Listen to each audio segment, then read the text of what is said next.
Hey guys, welcome everyone. कैसे आप सब? बढ़िया बढ़िया होंगे ऐसे मैं उम्मीद करता हूँ। आज के इस पर्टिकुलर सेशन के अंदर हम बात करेंगे बजट के अंदर जो बाकी बचा पोर्शन है उसके बारे में। हमने बजट के अंदर बात किया था फिक्स्ड बजट और फ्लक्चुएटिंग बजट के बारे में कि फिक्स्ड जो होता है वो एक फिक्स एक्टिविटी लेवल पे होता है। हमने बात किया फ्लक्चुएटिंग कि जो अलग अलग एक्टिविटी लेवल के लिए जो बजट बनाया जाता है उसे हम क्या कहते हैं, फ्लक्चुएटिंग बजट। फ्लक्चुएटिंग बजट बनाने के लिए हमें वेरिएबल, फिक्स्ड और सेमी वेरिएबल में बाइफर्केशन करना होता है और सेमी वेरिएबल में से वेरिएबल का पोर्शन और फिक्स का पोर्शन अलग करना होता है। यहाँ तक का चीजें जो हम सीख चुके हैं। अभी जो बजट का पोर्शन बचा है वो सारा थ्योरेटिकल बचा है। इसके अंदर ज्यादा आपको प्रैक्टिकल देखने को चीजें कम मिलेगी और सारी जो है ऐसा है जो बहुत आसानी से आप समझ सकते हैं। हाँ, एक दो वर्ड जरूर है इसके अंदर ऐसे हैं जो समझने लायक है और दो तीन फॉर्मूले है जो तो आपको याद करने ही होंगे। मैं समझा दूंगा लेकिन उसके बाद भी आपको उनको याद करना ही होगा क्योंकि वो बाय नेचर ही ऐसे, बाय डिफॉल्ट ऐसे और एग्जाम के अंदर उनसे क्वेश्चन आता है। तो ये सारा आज के सेशन के अंदर होने वाला है। देखिए, हम बात करें अब बजट की तो बजट के अब हम देखेंगे कैसे, फंक्शन वाइज। अब हम कैसे देखेंगे, फंक्शन वाइज। फंक्शन वाइज मतलब काम वाइज, जैसे सेल्स डिपार्टमेंट का बजट, प्रोडक्शन डिपार्टमेंट का बजट, परचेज डिपार्टमेंट का बजट, फैक्ट्री ओवरहेड डिपार्टमेंट का बजट, फैक्ट्री का department, selling and office administration वगैरह, सेलिंग एंड डिस्ट्रीब्यूशन डिपार्टमेंट का। इस तरीके से अलग अलग खर्चों के लिए अलग अलग जो बनाए जाते हैं ना, वो बहुत ही आसान सा कॉन्सेप्ट है। रीजन ये है कि बहुत ही आसान होने का कि भाई जिसका जैसा नाम, जैसे सेलिंग एंड डिस्ट्रीब्यूशन का बजट बोल रहे हैं मतलब वो सीधी सी बात है, सेलिंग एंड डिस्ट्रीब्यूशन के खर्चों से रिलेटेड है। क्लियर है? तो ये इस वजह से काफी आसान पोर्शन जो रहने वाला है, ज्यादा आपको दिक्कत इसके अंदर नहीं आएगी। क्लियर? हम बात करें सबसे पहले बजट की, हम बात करें सबसे पहले बजट की, तो सबसे पहला जो बजट बनेगा वो कौन सा बजट बनेगा? सबसे पहला जो बजट बनेगा वो बनेगा सेल्स बजट। सबसे पहला कौन सा बनेगा? Sales budget. अब देखिए, सबसे पहला सेल्स क्यों बनेगा? आज के टाइम के अंदर ऐसा नहीं है कि मैं जैसे ये कैलकुलेटर बना रहा हूं तो मैंने 1 लाख कैलकुलेटर बना दिए और उसके बाद में मार्केट के अंदर गया कि अब मैं कितना सेल कर पाऊंगा। नहीं, अभी जो चलता है मार्केटिंग अगर देखोगे तो ट्रेडिशनल मार्केटिंग और न्यू मार्केटिंग, ये दो कॉन्सेप्ट है कि पुरानी मार्केटिंग क्या थी और नई मार्केटिंग क्या है। पुरानी क्या थी कि तुम प्रोड्यूस कर दो हम सेल कर देंगे। अब क्या क्या कहा गया, कस्टमर जो है वो प्राइम है। कस्टमर सबसे मेन इंपॉर्टेंट रोल के अंदर जो है वो कौन है? कस्टमर है। हीरो जो है वो भी कौन है? कस्टमर है।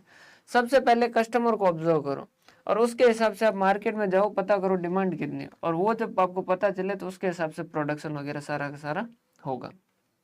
समझ पा रहे हैं बात?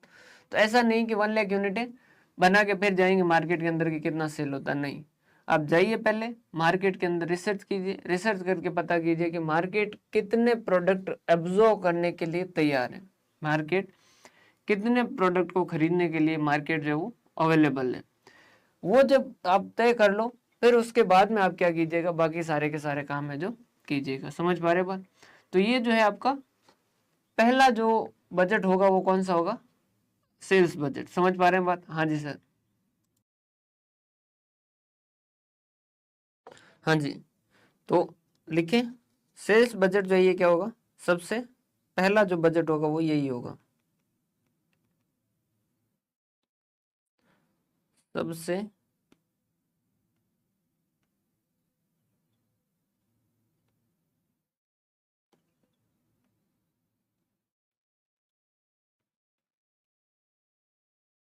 सबसे पहले जो है वो यही बजट होगा। सर क्या बजट का हम स्टैंडर्ड फॉर्मेट बता सकते हैं कि ऐसा बजट होना चाहिए, इस तरीके से होना चाहिए? नहीं बना सकते। रीजन क्या है? जैसे आपके एग्जाम की डेट अनाउंस हुई, जैसे एग्जाम की डेट अनाउंस होगी हर कोई प्लान बनाएगा। अब हर कोई प्लान जो वो अपने अपने हिसाब से बनाएगा, वहां हम ये नहीं कह सकते कि आपका प्लान ऐसा ही होना चाहिए। हर कोई अपनी कैपेसिटी देखेगा, अपनी रिजल्ट के जो वो टारगेट है वो देखेगा। जैसे किसी को क्या करना है, रैंक लेके आनी है, किसी को सिर्फ पास होना है, किसी को थोड़े अच्छे मार्क्स लेके आने हैं। तो हर किसी का टारगेट अलग है, जिसका टारगेट अलग है तो उसके हिसाब से उसके कोर्स ऑफ एक्शन अलग होंगे, मतलब उसके द्वारा किए गए काम अलग होंगे। समझ पा रहे बात? तो जैसा रिजल्ट चाहिए उसके हिसाब से वो डिसाइड करेगा कि भाई हाँ मुझे ये करना है, इतना इतना पढ़ना है, तो फिर वो उसके हिसाब से अपने काम है जो डिसाइड करेगा। तो सबसे पहला जो बजट बनेगा वो कौन सा बनेगा, सेल्स बजट बनेगा। वो अलग अलग तरीके से बनाया जा सकता है। हो सकता है कि आप क्या बनाओ, एरिया वाइज।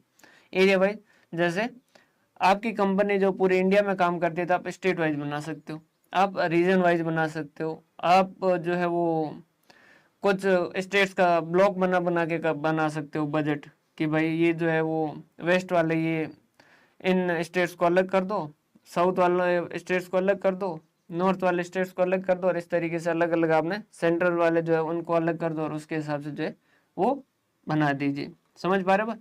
क्योंकि प्रोडक्ट भी हो सकता है कि कई बार क्या होता है, प्रोडक्ट जो होता है वो भी ऐसा होता है कि उसके अंदर कुछ चेंज करना होता है। समझ पा रहे हैं बात? लाइक अगर आप इंग्लिश स्पीकिंग कोर्स जो है वो नॉर्थ इंडिया के अंदर या फिर ये पश्चिमी भारत के अंदर यहाँ पर अगर आप सेल करेंगे तो आपके सेल होंगे, क्योंकि यहाँ के लोग जो ज़्यादातर हिंदी बोलते हैं, तो यहाँ इंग्लिश स्पीकिंग कोर्स जो सेल होंगे। साउथ के अंदर जाके ये सेल करने की कोशिश करोगे तो सेल होंगे क्या, बहुत कम सेल होंगे। क्यों? क्योंकि वहाँ जो इंग्लिश नॉर्मली बोली जाती है। समझ पा रहे हैं बात?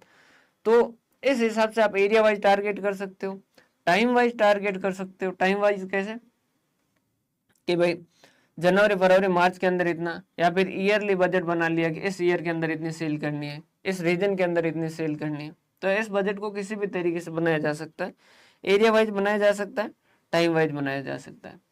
और क्योंकि सारे जो बजट होंगे वो इसी के ऊपर डिपेंडेंट होंगे, तो बाकी वाले सारे भी इसी तरीके से बनाए जा सकते हैं। बाकी वाले सारे भी इसी तरीके से बनाए जा सकते हैं, लेकिन बाकी वाले जनरल इस तरीके से कम बनाए जाते हैं, एरिया वाइज जो वो कम बनाए जाते हैं। बस अर्थ है अगर उनका मान लीजिए प्रोडक्शन अलग अलग जगह हो रहा है तो फिर वो एरिया वाइज बनाएंगे। क्लियर है? अब एरिया वाइज के अंदर भी फॉर्मेट सेट नहीं कर सकते। रीजन क्या है, जैसे एक कंपनी है, मेरी कंपनी है जो क्या करती है, बीनमाल के अंदर रन होती है, तो इसके आसपास के छोटे छोटे गांव जो वो मेरा बिजनेस एरिया होगा, तो मैं उस एरिया के हिसाब से इसको बांटूंगा।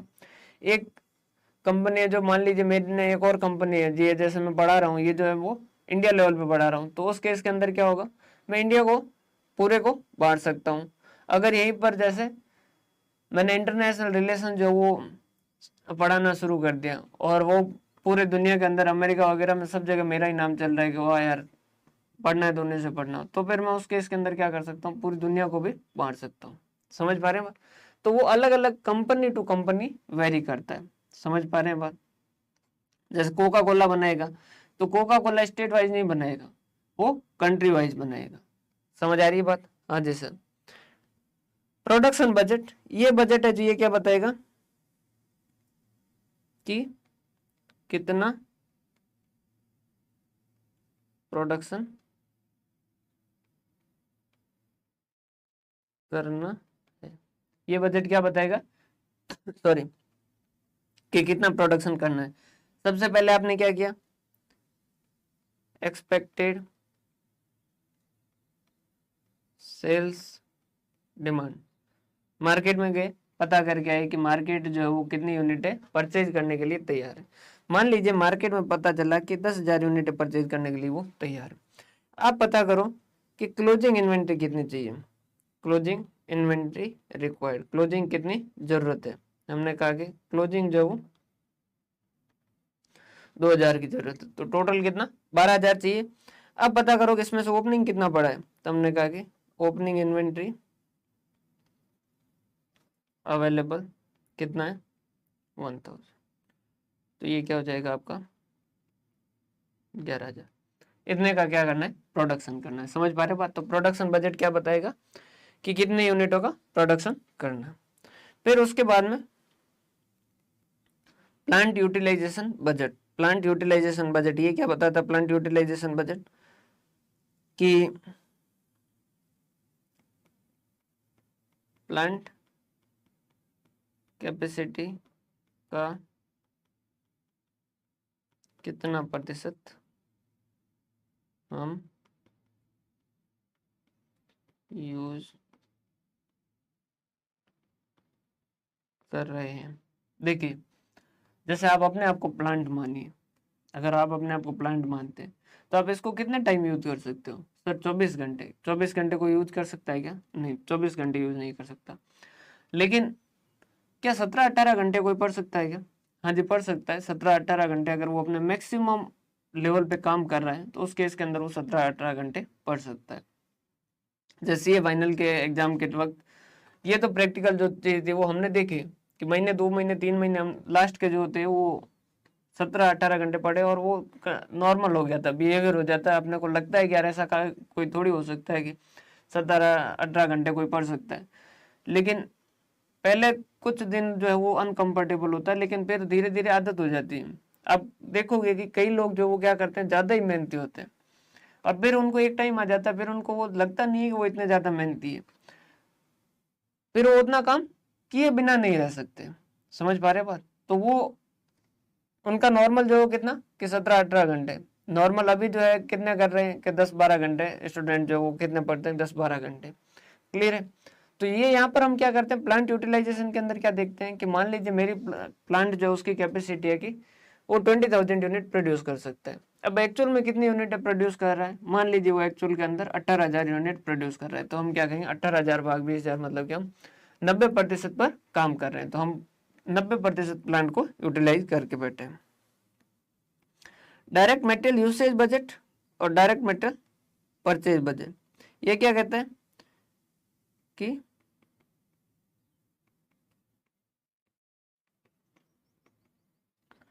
डायरेक्ट मेटेरियल कंज्यूम कितना होगा, उसके लिए जो बजट बनाए वो जो है वो क्या कहलाएगा, डायरेक्ट मेटेरियल यूसेज बजट। और ये क्या है, डायरेक्ट मेटेरियल कितना परचेज करेंगे, उसके लिए जो बजट बनेगा वो क्या होगा, direct material purchase budget. Clear है? समझिएगा कैसे डायरेक्ट मटेरियल यूसेज बजट और डायरेक्ट मटेरियल परचेज बजट जो है वो किस तरीके से मैं आपको समझाता हूँ। देखिए, मान लीजिए आपने कितना कहा कि हम 11,000 यूनिट है जो प्रोड्यूस करेंगे। हम कितनी यूनिट प्रोड्यूस करेंगे, 11,000। अब मान लीजिए 1 यूनिट जो है वो उसके लिए 2 kg रॉ मेटेरियल रिक्वायर्ड है। एक यूनिट को बनाने के लिए 2 kg रॉ मेटेरियल लगता है। तो उस केस के अंदर आपका रॉ मेटेरियल कंज्यूम कितना होगा, कंज्यूम मतलब कितना इस्तेमाल करना पड़ेगा। सर एक यूनिट के लिए 2 kg लगते हैं ना, तो 11,000 यूनिट बनाने के लिए 11,000 इंटू 2 कितना, 22,000 kg जो वो कंज्यूम होगा। तो ये क्या हो जाएगा, ये जो बजट होगा वो क्या होगा, डायरेक्ट मटेरियल यूसेज बजट। ये किस पे होता है डिपेंड, वैसे सारे डिपेंड होते हैं लेकिन ये depend on directly depend on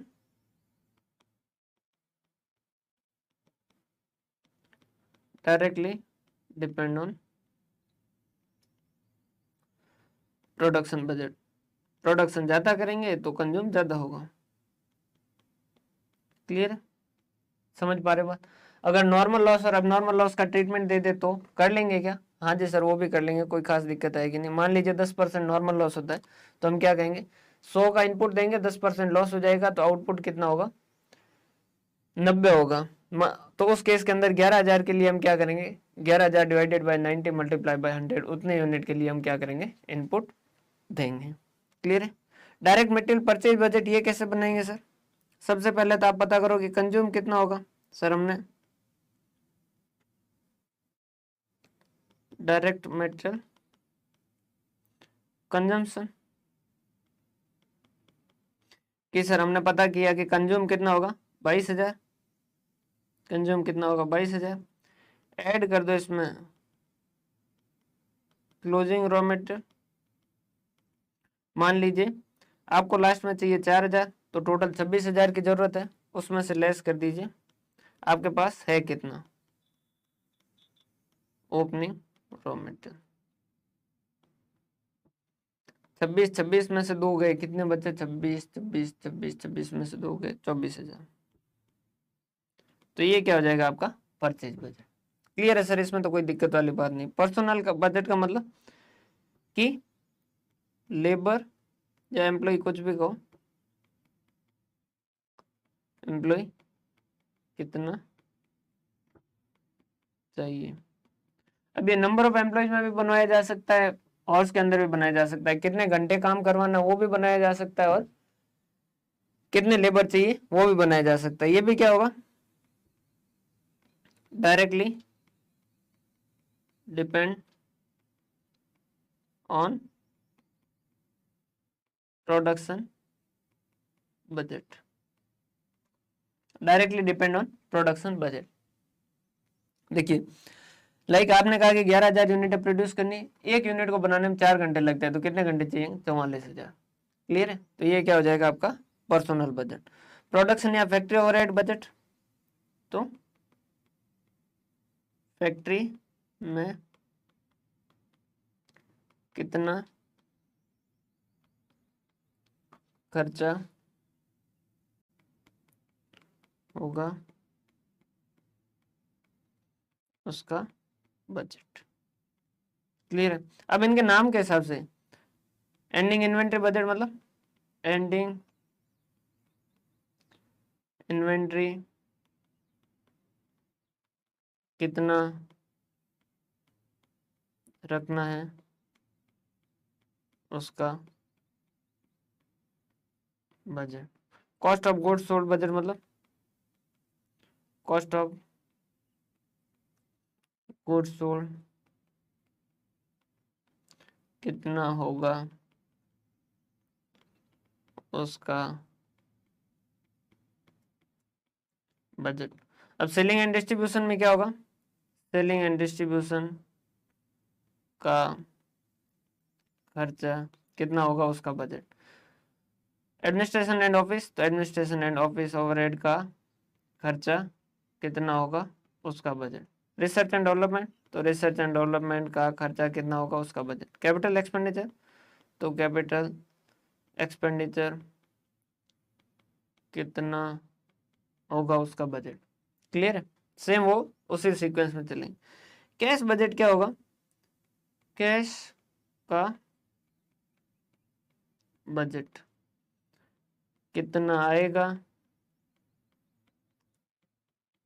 देखिए मात्राएं मेरी गलत हो सकती है, मैं फिर से कह रहा हूँ हिंदी की मात्राएं गलत हो सकती है, उसका सीधा कारण है मैं आपको बता देता हूँ। पढ़ते वक्त 4th-5th के अंदर जो हमारे हिंदी के टीचर थे वो काफ़ी स्ट्रिक्ट थे और वो हर एक मात्रा की गलती पे एक डंडा मारते थे। अब पता नहीं किस्मत ऐसे होते थे कि मैं जो भी मात्रा करता हमेशा गलत होती है। तो 10 मात्राएं होती तो 10 में से 9 गलत निकलते और 9 में डंडे खाने पड़ते। तो फिर अपन ने लगाया दिमाग, अपन ने कहा कि ऑब्जर्व करो कि ज़्यादा मात्रा कौन सी होती है। पता चला कि छोटी मात्राएं तो ज़्यादा होती है, अपन ने कहा छोटी मात्रा ही लगाएंगे। फिर 10 में से 6 मात्राएं मेरी सही होने लगी, 4 ही गलत हुई, तो मेरे डंडे हो गए 4। तो उसके बाद से उस वक्त तक के लिए तो ठीक था, लेकिन फिर अभी जो है उसकी दिक्कत आती है कि अब मात्रा बड़ी तो मैंने लगाना मतलब नाम मात्र के लिए लगाते हैं। कैश का बजट कितना आएगा, इसीलिए आप खुद को करेक्ट करते रहे, मात्रा में कोई गलती हो कितना जाएगा।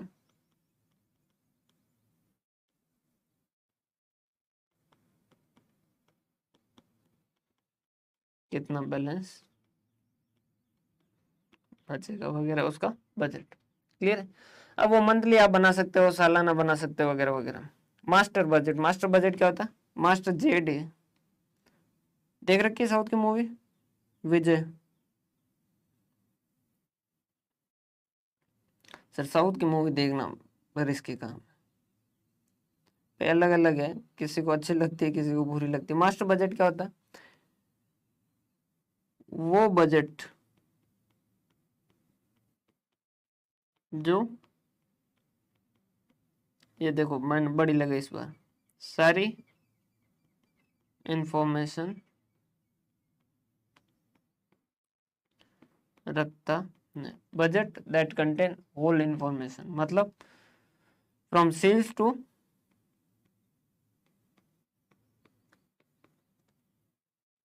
प्रॉफिट, जो सेल से लेके प्रॉफिट कितना होगा वहां तक की सारी इंफॉर्मेशन जो बजट अपने पास रखता है उसे हम क्या कहते हैं? Master budget. पीरियड वाइज हम क्या कर सकते हैं? शॉर्ट ड्यूरेशन, लॉन्ग ड्यूरेशन और करंट बजट। ये यहाँ पर नीचे दे रखा है, इसको आप यहाँ से देख लीजिएगा। ये लॉन्ग ड्यूरेशन, शॉर्ट ड्यूरेशन और ये। क्लियर है? तो ये इस तरीके से, इसको एक बार मैं थोड़ा क्लियर कर लेता हूँ नीचे जो लिख रखा है इसको, ताकि अभी आप, हाँ जी। तो इसके बाद में हमें देखने हैं एफिशिएंसी और एक्टिविटी रेशियो। भाई समझा रहा हूँ मैं इसको, लेकिन समझने के बाद इसको याद रखना है और याद करना है। याद होने चाहिए, मतलब याद होने चाहिए। एग्जाम के अंदर क्वेश्चन आता है, फॉर्मूला पे बेस्ड अगर क्वेश्चन आता है और वो आप गलत करके आते हो तो आपसे बड़ा बेवकूफ़ कोई है ही नहीं, क्योंकि आसानी से तो याद होते हैं। एक बार आप इनको रट लो, थोड़ा सा देखिए, वैसे एज ए टीचर नहीं कहना चाहिए कि रट लो, लेकिन जैसा हमारा एग्जाम सिस्टम है उसके हिसाब से तो समझ लीजिए, ताकि आपको रटने में आसानी होगी। बाकी अल्टीमेटली रटना पड़ेगा, बहुत सारी चीज़ें जो वो रटनी पड़ती है। समझना इस वजह से जरूरी होता है ताकि आप फॉर्मूला यूज कर पाओ, कहाँ पर कौन सा फॉर्मूला यूज कर पाओ। लेकिन फॉर्मूला याद करना जरूरी है। जो हमारा एग्जाम का सिस्टम है वो सिस्टम ऐसा ही है, तो यहाँ पर रटना जरूरी है। कोई ये कहे अगर कि नहीं सिर्फ समझ लीजिए, तो समझने जैसा अपना एग्जाम पैटर्न नहीं है। अपने यहाँ ऐसा नहीं पूछा जाता कि महाराणा प्रताप किस वजह से जीते थे, किस वजह से हारे थे, उनको क्या करना चाहिए था, क्या नहीं करना चाहिए था, आपके हिसाब से उनके अंदर क्या सही था, क्या गलत था, ये नहीं पूछा जाता। आप उससे पूछा जाता है कि महाराणा प्रताप की डेट ऑफ बर्थ क्या है। तो यहाँ एग्जाम समझने वाला नहीं है, यहाँ एग्जाम जब रटने वाला है, जो एग्जाम की रिक्वायरमेंट है उसके हिसाब से आपको करना पड़ता है। क्लियर है? तो इंडिया का जैसा एजुकेशन सिस्टम है तो उसके हिसाब से आपको चलना पड़ेगा। तो समझिए, उससे आपको आसानी होगी, लेकिन जो चीज़ें रटने लायक है उन चीज़ों को रटना पड़ेगा। क्लियर है? हिस्ट्री का मैंने एग्जाम्पल दिया, लेकिन हर सब्जेक्ट के अंदर ही ऐसी चीज़ें हैं, और जो चीज़ें रटने लायक है उनको रटना पड़ेगा। क्लियर है? कंपनीज एक्ट के सेक्शन जो है, अब उसके अंदर कोई लॉजिक नहीं है कि 72 पे ये क्यों रखा, 73 पे ये क्यों रखा। अब आप कहेंगे नहीं मैं तो समझूंगा इसको, वहाँ समझने लायक कुछ है नहीं, कि मैं तो कुछ नहीं रटूंगा। अगर ऐसा करेंगे या कोई कहे कि नहीं सिर्फ समझिए रटिए कुछ भी मत, तो वो गलत है। समझिए भाइयों, समझो, उससे क्या होगा, आपको आसानी होगी रटने में। अल्टीमेटली बहुत सारी चीजें रटनी पड़ती है, और जो रटनी पड़ती है उनको रटना होगा। क्लियर है? समझ आ रही बात? तो इनको मैं समझा देता हूँ, और उसके बाद में आपको याद इनको करना है। बार बार रिवाइज करोगे तो याद हो जाएंगे। ये यहाँ पर लिख रखे हैं इनको, देखिए ये जो है बजट रेशियो कहते हैं इनको। बजट रेशियो क्या होते हैं? रेशियो देखो होते क्या, रेशियो जो है वो इन्फॉर्मेशन प्रोवाइड करते हैं, किसके लिए? कंपैरिजन के लिए और एनालिसिस के लिए। लाइक एक कंपनी का जीपी रेशियो 20%, एक का 25% है, तो आप देख के बताओगे कि ये वाली कंपनी है जो सही है, तो कंपैरिजन हो सकता है। समझ पा रहे बात? तो जीपी ये रेशियो जो है वो कंपैरिजन में काम आते हैं और एनालिसिस में काम आते हैं। आगे वाले साल के अंदर मान लीजिए वो कहता है कि सेल इतनी होगी तो प्रॉफिट कितना होगा, तो वो आप देख के बता सकते हैं। हाँ जी सर। देखिए ये रेशियो है, कैपेसिटी यूसेज वगैरह। एफिशिएंसी रेशियो शुरुआत करते हैं यहाँ से, इनके बारे में ऊपर लिख रखा थोड़ा बहुत, अगर आप पढ़ना चाहे तो पढ़ सकते हैं। एफिशिएंसी रेशियो देखियो, इनका एक ही कॉन्सेप्ट है कि 100% से ज्यादा हो तो अच्छा है, अदरवाइज बुरा है। मतलब जिसका एफिशिएंसी रेशियो जितना ज्यादा होगा उतना बढ़िया होगा। अब एफिशिएंसी रेशियो तो आपने लेबर चैप्टर के अंदर देखा भी था। या टाइम के हिसाब से बात करें तो स्टैंडर्ड टाइम, मान लीजिए 3 एम्प्लॉय वही वापस अगर भूल जाते हैं तो 10 घंटे का काम दिया, एक ने 9 घंटे में किया, एक ने 10 घंटे में किया, एक ने 11 घंटे में किया, तो 10 घंटे का काम 9 में किया, ये एफिशिएंट है या अनएफिशिएंट है? सर 10 घंटे का काम अगर कोई 9 घंटे में करेगा तो एफिशिएंट होगा। तो उसका एफिशिएंसी रेशियो 100 से ज़्यादा आना चाहिए या 100 से कम आना चाहिए? सर 100 से ज़्यादा आना चाहिए। तो 10/9 करें या 9/10 करें? सर 9/10 करेंगे तो 100 से कम आएगा, तो ये वाला नहीं करेंगे, ये वाला करेंगे। क्या किया? स्टैंडर्ड टाइम 10 मतलब standard time divided by actual hours. Activity ratio standard hours divided by budgeted hours, कि बजट कितना था और उसके हिसाब से आपने कितने का काम किया। अब एक्चुअल काम जो मान लीजिए घंटे ज्यादा लगे कम लगे वो नहीं देखेंगे, स्टैंडर्ड कितना टाइम लगा, स्टैंडर्ड कितने घंटों का काम हुआ, तो वो क्या हो जाएगा? Activity ratio. समझ पा रहे हैं बात? कैलेंडर रेशियो दिनों से रिलेटेड है कि कितने दिन बजटेड वर्किंग डे कितने थे और अवेलेबल वर्किंग डे कितने थे, उसके हिसाब से देखा जाएगा। Standard capacity usage ratio budgeted hours divided by maximum possible hours. मतलब ये क्या कि स्टैंडर्ड कैपेसिटी कितनी यूज कर रहे हैं, टोटल कितना है उसमें से कितना यूज कर रहे हैं।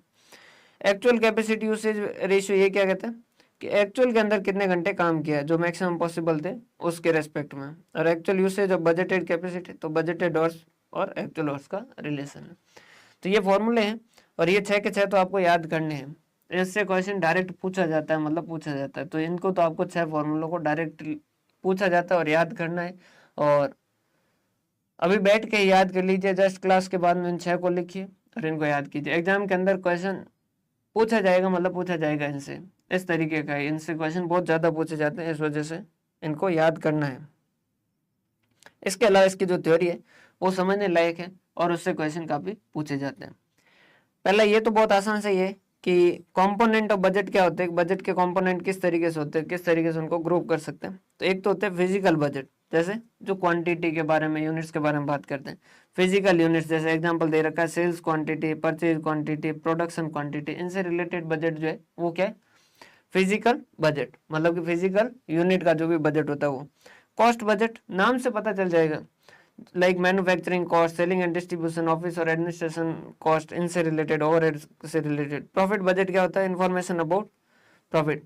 देखिए जिस जो नाम है उसी के हिसाब से वो इन्फॉर्मेशन दे रहा है। और फाइनेंशियल बजट, फाइनेंशियल बजट क्या है, information about financial position, cash budget, budgeted financial statement, budgeted जो भी आपके स्टेटमेंट ऑफ असेट वगैरह, ये जो सारे सारे ये क्या कर लेंगे आपके फाइनेंशियल बजट। तो ये कंपोनेंट ऑफ है, 4 कंपोनेंट होते हैं, इन चारों का आपको ध्यान रखना है। क्लियर। बजट मैनुअल क्या होता है, बजट मैनुअल क्या होता है, देखिए अगर आप कोई भी चीज़ खरीदते हैं, लाइक मैंने ये कैलकुलेटर खरीदा, अब कैलकुलेटर खरीदा तो उसके इसके अंदर इसके साथ एक डायरी आती है छोटी सी वाइट कलर की, जैसे हम क्या करते हैं सबसे पहले बाहर निकाल के उसी को फेंकते हैं, वो क्या होता है, यूजर मैनुअल होता है। वो क्या होता है, यूजर मैनुअल, कि इस कैलकुलेटर को इस्तेमाल अगर करोगे तो आप कैसे कैसे इस्तेमाल करोगे तो आपको ज़्यादा फायदा होगा। समझ आ रही बात। अगर आप उसको सही से कभी पढ़ोगे तो उसके अंदर आपको इस कैलकुलेटर के अंदर किस किस फॉर्मूले को किस किस तरीके से यूज किया जा सकता है, हर एक जो बटन है उसका क्या यूज है, किस किस तरीके से वो यूज किया जाता है, उससे क्या क्या यूज इंफॉर्मेशन निकल सकती है, वो सारा का सारा उससे पता चलता है। लाइक वो अगर पढ़ोगे तो आपको पता चलेगा 45 मल्टीप्लाई बाय 2 बार किया और इसके ऊपर के लिखा है। जैसे ये कैलकुलेटर की बात कर रहा हूँ, मतलब क्या हुआ, ये कह रहा है ओके, मतलब अब जिससे भी मल्टीप्लाई करना सीधा मल्टीप्लाई कर सकते हैं। 5 इक्वल टू तो सीधा 45 इंटू, अब उसी को 45 को 9 से करना है तो 9 इक्वल टू, उसको 10 से मल्टीप्लाई करना है तो 10 इक्वल टू। क्लियर है। तो वो कैलकुलेटर के साथ यूजर मैनुअल आती है जो बताती है कि इसको किस तरीके से काम करवाया जाए, इसको किस तरीके से काम करवाया जाए। वैसे वैसे बजट मैनुअल जो है वो क्या बताता है, ये बजट की डिटेल इंफॉर्मेशन देता है। ये बजट का यूजर मैनुअल है। क्लियर।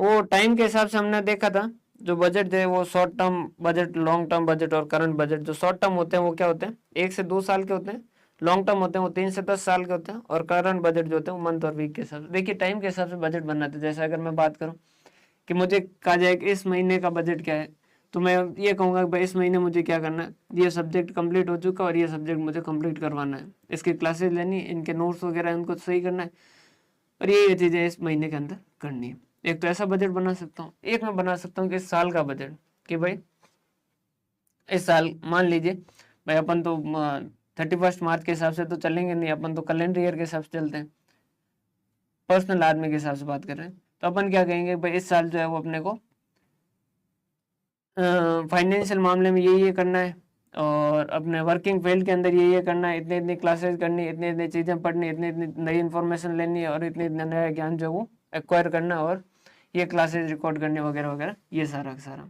इसके अलावा फाइनेंशियल के अलावा में बहुत सारी और भी चीज़ें जो बजट के अंदर हो सकती है, कि बजट मतलब क्या, प्लान। जैसे कि भाई इस साल जो है वो जीवन के अंदर घूमने भी जाना है, लेह लद्दाख जाके आना है, पिछली बार नहीं जाके आए तो वहाँ जाके आना है इस बार। और जैसे आगे 5 साल के लिए प्लान बना सकते हैं कि 5 साल के अंदर वहां तक घूम के आना है, ये करना है। हर मामले में, फाइनेंशियल मामले में भी कर सकते हैं। क्लियर है।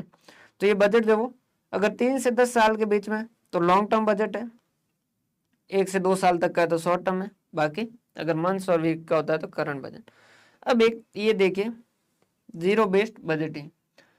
अब ये जो होता है ये बजट क्या होता है, किस तरीके से होता है, ध्यान से समझिएगा, ये भी काफी इंपॉर्टेंट है। ये हो गया, और इसके जस्ट आगे जो है एक और दे रखा है परफॉर्मेंस, ये परफॉर्मेंस बजटिंग। इसमें बीच में थोड़ा गैप डाल देते हैं ताकि आपको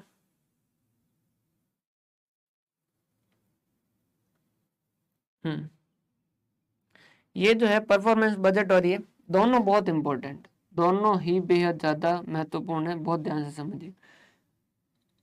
क्या होता है जीरो बेस्ड बजट?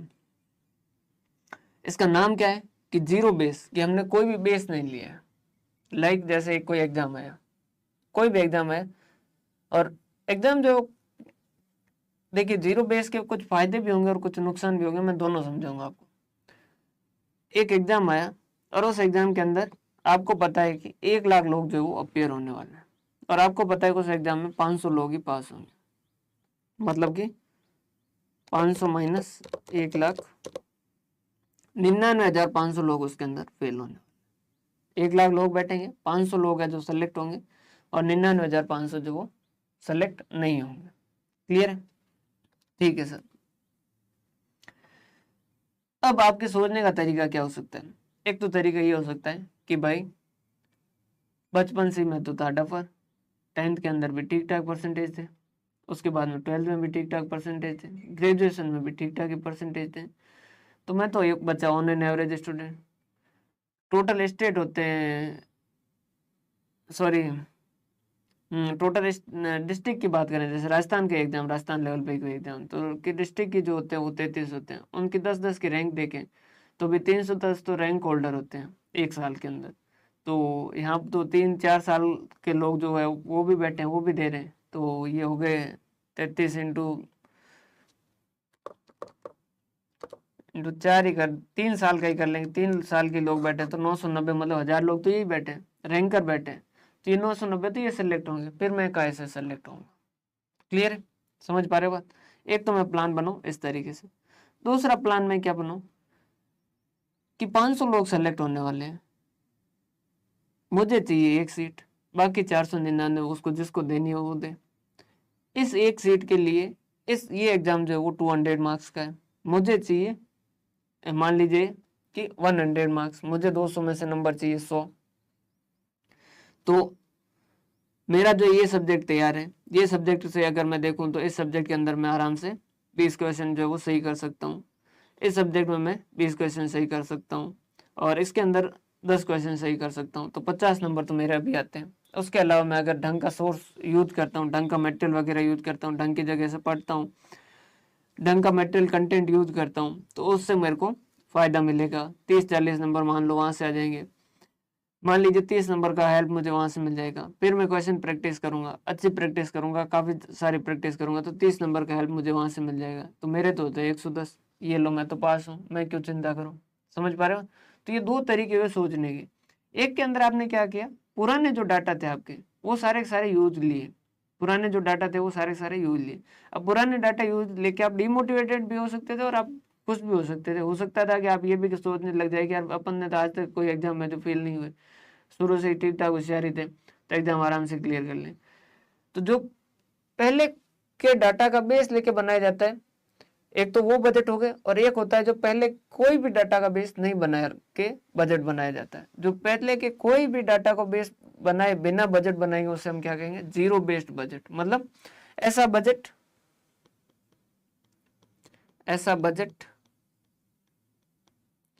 जिसका बेस जीरो माना गया। अब ऐसा नहीं कि इसके पास डाटा है नहीं पुराने, इसके पास डाटा हो सकते हैं, लेकिन फिर भी ये जो है उन पुराने डाटा को कंसिडर नहीं करता, तो ये क्या कहलाते हैं, जीरो बेस्ड बजट। सर ये कहाँ यूज होते हैं? जैसे एडवर्टाइजमेंट एक्सपेंडिचर के अंदर, एडवर्टाइजमेंट एक्सपेंडिचर के अंदर नॉर्मली मतलब जो डिस्क्रिशनरी कॉस्ट होती है, जैसे हम कहते हैं ऐच्छिक खर्चे, वहां पर ये ज्यादा यूज होता है। रीजन क्या है सर? ऐच्छिक खर्चों के अंदर देखिए वहां पर क्या होता है, कॉज एंड इफेक्ट रिलेशन नहीं होता। सर क्या होता है ये कॉज एंड इफेक्ट रिलेशन? मतलब जहां पर जो आप काम करो नतीजा उसके हिसाब से होगा, वो जरूरी नहीं है। भाई साधु जो होता है वो क्या होता है, साधु किसे कहते हैं? अगर अपने जो पुराने जो भी कल्चर है उसको देखें तो साधु किसको कहते हैं?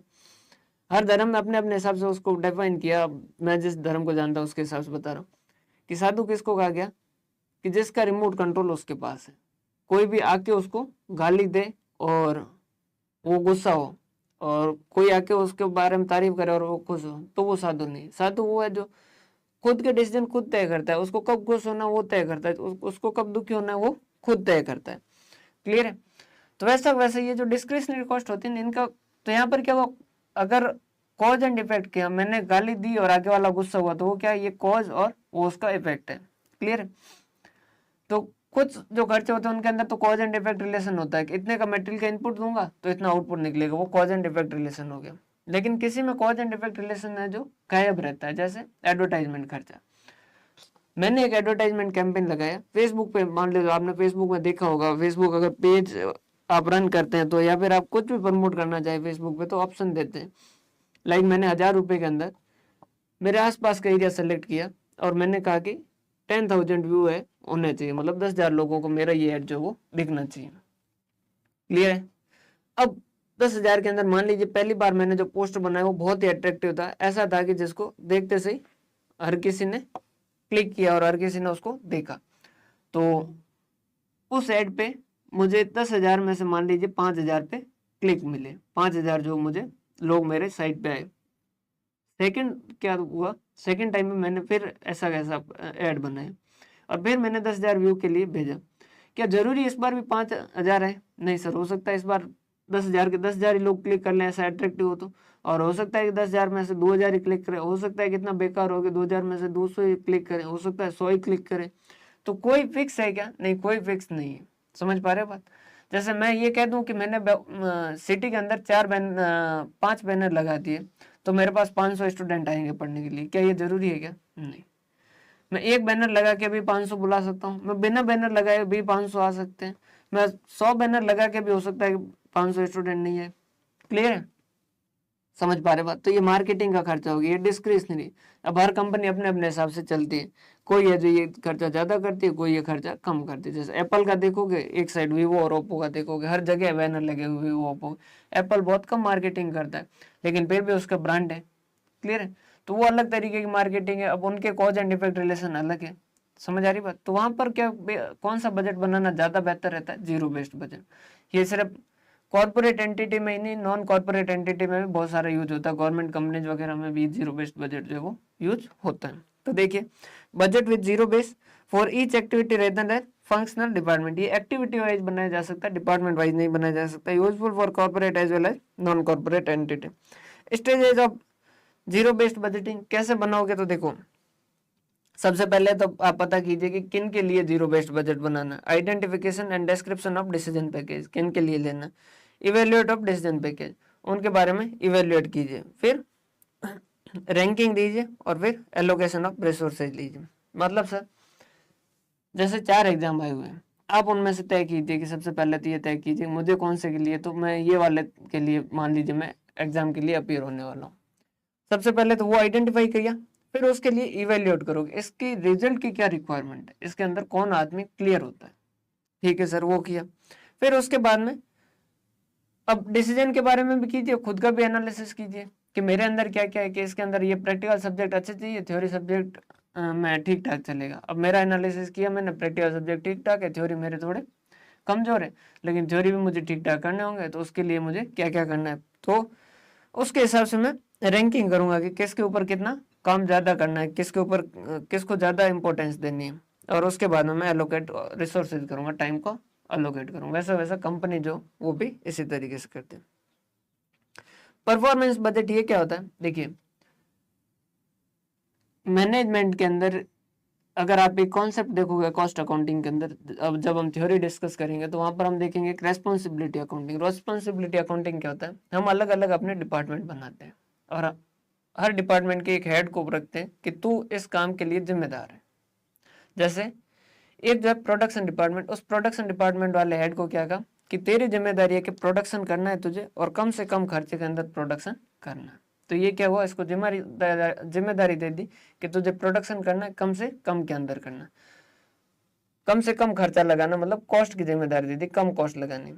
दूसरे के पास गए कि भाई बता क्या करता है, इसने क्या, अपना तो शोरूम का काम है, इधर देखो ये शोरूम है, सेल करते हैं। उन्होंने कहा कॉस्ट की, कॉस्ट अपने बहुत रेयर सी लगती, तो इसको कहा कि तेरी जिम्मेदारी ज्यादा से ज्यादा रेवेन्यू कलेक्ट कर, ज्यादा से ज्यादा लोगों को सेल कर और ज्यादा से ज्यादा रेवेन्यू कलेक्ट कर। तीसरे के पास गए, उसको पूछा कि तुम क्या करते हो, उसने कहा हम तो सर्विस सेंटर चलाते हैं भाई साहब, गैरेज है। गाड़ी वगैरह सही करनी वगैरह सब कुछ। तो हमने कहा कॉस्ट लगती है, उसने कहा हाँ लगती है। हमने कहा रेवेन्यू आता है, उसने कहा रेवेन्यू आता है।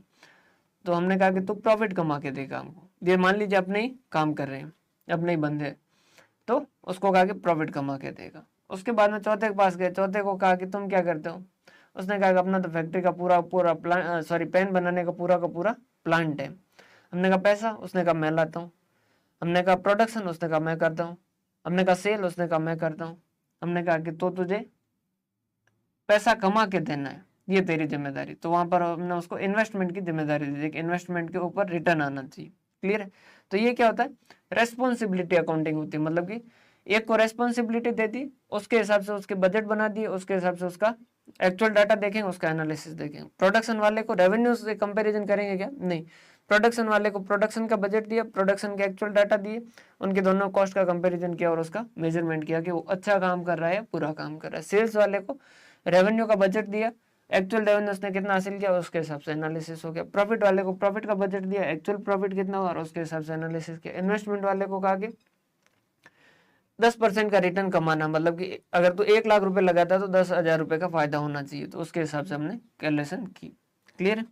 तो ऐसा वैसे ये परफॉर्मेंस बजट होता है, उसी का एक अलग नाम है कि परफॉर्मेंस के हिसाब से हम क्या करते हैं, बजट बनाते हैं। Specific as well as overall, मतलब पर्टिकुलर काम के लिए बनाया जा सकता है और ओवरऑल पूरी कंपनी के लिए बनाया जा सकता है। रेस्पॉन्सिबिलिटी ऑफ मैनेजमेंट, मैनेजमेंट की जिम्मेदारी होती है। रेस्पॉन्सिबिलिटी अकाउंटिंग के सेम होता है। और help in management by objective, management by objective देखो दो चीजें होती है, management by objective, management by exception. Sir क्या होता है मैनेजमेंट बाय ऑब्जेक्टिव, कि हम मैनेज कैसे कर रहे हैं, ऑब्जेक्टिव के हिसाब से, टारगेट के हिसाब से। लाइक जैसे टीम सीए के अंदर संदीप सर को टारगेट दिया गया कि भाई आपको क्या करना है, मार्केटिंग करनी है। क्लियर। तो यहाँ पर मैनेजमेंट कैसा हो रहा है, उनके टारगेट के हिसाब से। मार्केटिंग जो है उसके अंदर आपको ये टारगेट दिए जाते हैं कि अपने को इस साल के लास्ट में इस एरिया तक अपना नाम पहुंचना चाहिए, ये आपका टारगेट हो गया। क्लियर है। उसके बाद एग्जाम्पल के लिए समझा रहा हूँ। क्लियर है। उसके बाद में जैसे भरत सर को कह दिया कि आपको क्या करना है, इस साल जो है वो अपने पास ये रिसोर्सेज सारे के सारे अवेलेबल होने चाहिए, उनके लिए उनको टारगेट दे दिया। अब यहाँ पर क्या हो रहा है, जो मैनेजमेंट हो रहा है वो कैसे हो रहा है, ऑब्जेक्टिव के हिसाब से। उनको एक टारगेट दिया गया और उस टारगेट के हिसाब से हम क्या कर रहे हैं, मैनेजमेंट कर रहे हैं। एक होता है मैनेजमेंट बाय एक्सेप्शन, उसके अंदर क्या होता है, जो हम सोच रहे हैं उससे कुछ अलग हो तो वो ही इंफॉर्मेशन मैनेजमेंट के पास है। लाइक मुकेश अंबानी के पास कोई आदमी गया और उसने कहा कि यार क्या आप क्या धंधा संभाल रहे हो, कोई धंधा है संभालने का तरीका है। जोधपुर के अंदर जो आपका शोरूम है ना, उसमें से कल 6,000 की चोरी हो गई, क्या ऐसा जाके कहेगा कुछ, ऐसा होगा क्या, नहीं। अब वहां पर उसको उनको कैसे इन्फॉर्मेशन जाननी चाहिए, उनके पास वो इन्फॉर्मेशन जाननी चाहिए जो उनका, जो पहली बात वो मेटेरियल, और उसके बाद में वो क्या एक्सेप्शन, जो उनका बजट चल रहा है उस बजट से जो चेंज आया उसके बारे में। जैसे कि 5G नेटवर्क का वो मान लीजिए वो कर रहे हैं ट्रायल और उसके ऊपर गवर्नमेंट ने रोक लगा दी, तो ये इन्फॉर्मेशन उनके पास जानी चाहिए। तो वो क्या होता है, मैनेजमेंट बाय एक्सेप्शन। एक्सेप्शन मतलब जो है उसके अलावा। क्लियर है। तो ये सारी चीजें थी। बजट के बारे में हमने देखा कि बजट क्या होता है, प्लान जो होता है वो बजट होता है। बजट सेंटर क्या होता है, वो कोई भी जगह, वो कोई भी पर्सन, वो कोई भी कस्टमर, वो कोई भी जॉब, वो कोई भी डिपार्टमेंट जिसके लिए बजट बनाया जा सकता है, वो बजट सेंटर है। बजटरी कंट्रोल, बजट के जरिए कंट्रोल करने का सिस्टम जो बजटरी कंट्रोल। बजट मैनुअल हमने बता दिया, यूजर गाइड। बजट पीरियड हमने बता दिया, शॉर्ट ड्यूरेशन, लॉन्ग ड्यूरेशन और करंट हो सकता है। क्लासिफिकेशन ऑफ बजट सबसे पहले यही पढ़े थे। Fixed budget, zero based budgeting, performance budget और बजट रेशियो, ये सारा सारा हमने पढ़ा। इसकी थ्योरी थोड़ी इंपॉर्टेंट है, तो मैं आपसे गुजारिश करूंगा, आग्रह करूंगा कि आप इसको अच्छे से रिवाइज करें, बहुत अच्छे से इसको वापस देखें। और अगर आपको सेशन पसंद आ रहे हैं तो कृपया करके अपने साथियों के साथ जरूर जरूर जरूर साझा करें। बहुत बहुत धन्यवाद, इतनी देर आपने मुझे सुना उसके लिए। हंसते रहिए, मुस्कुराते रहिए, पढ़ते रहिए, अपने मेहनत के अंदर कोई भी कमी मत आने दीजिए। आप उस प्लान पे काम कीजिए जो प्लान आपने बनाया, नहीं तो आपको उस प्लान पे काम करना होगा जो प्लान दुनिया आपके लिए बनाएगी। इस बात का विशेष ध्यान रखिए। अगर आप अभी अपने प्लान पे काम करोगे तो पूरा जीवन जो वो आप अपने प्लान के अनुसार चलोगे। नहीं अगर, और इस समय अभी जो पढ़ने का टाइम, इस टाइम के अंदर अगर आप अपने प्लान पे काम नहीं करोगे तो आपको कल को दुनिया के बने हुए प्लान के ऊपर काम करना होगा और जीवन भर उसके अंदर, उस सांचे के अंदर दुखी होकर रहोगे। तो ये आपको तय करना है कि आप कौन से प्लान के हिसाब से चलना चाहते हो। तो हंसते रहिए, मुस्कुराते रहिए, और अगर आपको पसंद आ रही है हमारे सेशन तो अपने साथियों के साथ जरूर जरूर शेयर करें। बहुत बहुत धन्यवाद।